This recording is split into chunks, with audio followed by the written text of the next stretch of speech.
Chocolate oatmeal cookies have been a tradition in our family for years. And I'm carrying it on, passing it on to my children and grandchildren because we've enjoyed them so much. Okay, we have the stick of butter in, and we've got to melt it. And you have to keep it stirring so it will not scorch or burn. And we just take our time and do this.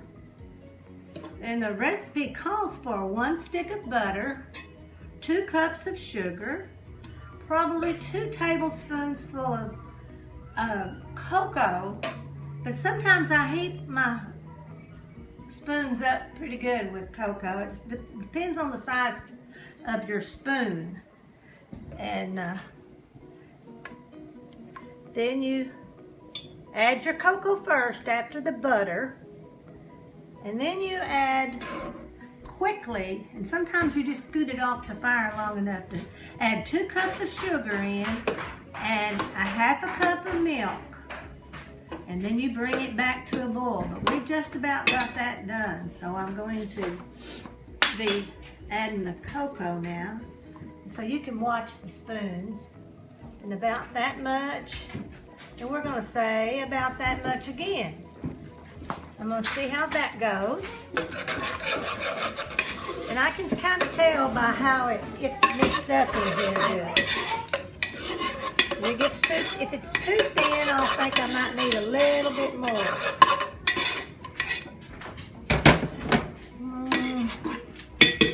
Debatable. Maybe just a smidge more. Making chocolate oatmeal cookies for you to sample.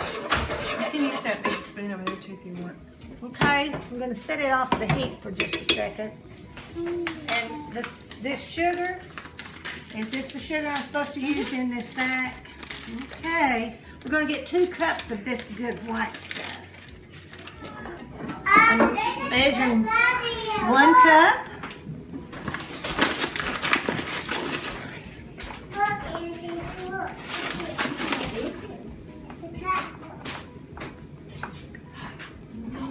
Two cups. Sharon, we need milk quickly, dear. She is my feet. Adding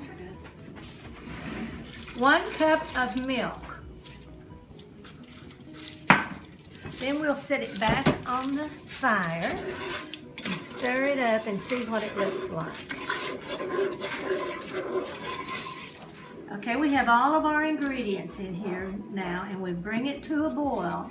And when it gets to a full rolling boil, you boil it 1 minute and turn your fire off. How do you know when it's a rolling boil? Well, it has to be bubbling all across the center. Right now it's boiling on the edges, but it has to boil all across the top of the cookie, of the liquid. And it's not there yet, but you can see it if you can get your camera where it can be seen. It's boiling on the edges, but not in the middle.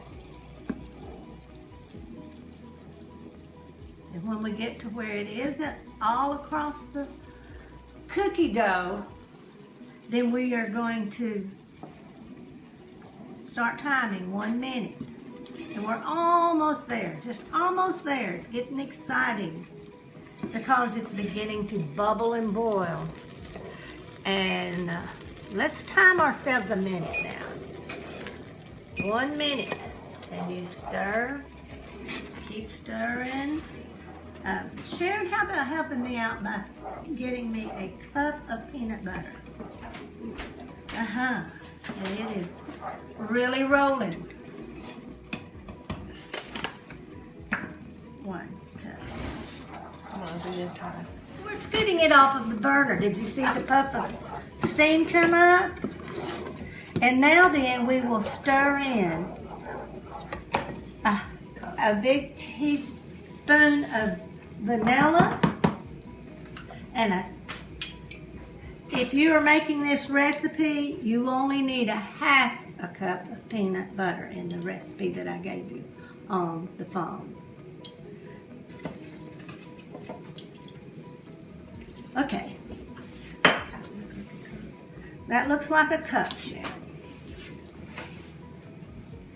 Okay, put that in here and we'll see what happens. Okay.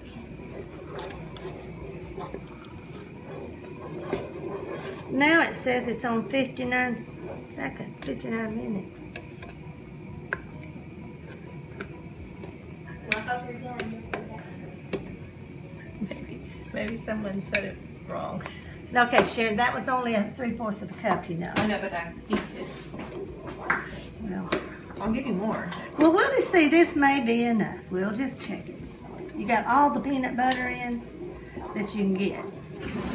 Okay, and while you're waiting to get this ready to finish up, you put down paper towels on the cabinet top, and then you put wax paper on top of those. And then we're going to begin to stir in our oatmeal, and then immediately we have to get them out of here quickly. And that's going to be the hard part because you can't get your hand in there to get them. So we're pretty tall on this pot we're cooking in. But here we go. We're going to start putting in oatmeal. And measure that? And you put somewhere around 2 to 3 cups. But this will be okay. It Just just, a 2-cupper. oh, okay. I'll just guess at this. I think it'll be just fine. 2, 3, 4 shakes, and we're going to try stirring that up a little bit. See how it looks, and then we'll add a little more probably because I'm kind of making an extra big batch this time because we got a lot of people here. And we will just kind of guess at it. But, something happened to it. Here we go, adding a little more. And I'm going to get somebody in here to help me get them out on the paper, I think, pretty quick. And Jay is the cameraman, so we hope he got all this in. It's going to be really fun when y'all sit down and try to make them off of this recipe that you got on this camera. I'm ready to get it? Yes, and we're going to start pretty much getting them out of Them here. out? Not quite yet. You already got your vanilla. I got the vanilla. And we're going to hope, and then somebody can get a spoon and taste a little, and we'll see. And then you take it and you kind of start doing them like that on the paper. And you just kind of plop them out like this. Just make them the size you want. If you want a big one, make a big one. If you want a tiny one for some little child, just make a little. But we just make them all over the place. And it will be good. I know it will. Because now then something's happened and I've got to get them out in a hurry. Because... Do you need another Whopper? Timer. Okay. I just can't. When these get on the paper, you just let them set up, and within say 5, not too long, they'll be back hard enough that you can pick them up and eat them. Probably 10, maybe 10 or 15 minutes, but you just be your own judge about when you. And some people can't wait, so they just come and get a spoon and pick them up one. But they will harden out and be just right, and you can take them to your church picnic or whatever and enjoy. Tell them what these are for. These are for my children, great-grandchildren, and grandchildren. And the Easter egg. In the Easter fries. egg time of the year, we're fixing to celebrate Easter in about a week, and so we're having a celebration early that they can hunt fun eggs and things like that. Things they may not get a chance to on Easter, because really Easter's all about celebrating that Jesus arose on Easter, and that's the most important day of the year. He died for us, and then he didn't stay dead because He came up from the grave, and he lives, and he's coming back to get us someday, all of us, if we know him as our Savior. And so that weekend, we want to be celebrating his resurrection on that day. So we're making our cookies and fun time a little early this year. And I hope y'all have fun making them. What is that, Jet? Cooking. Good, it is.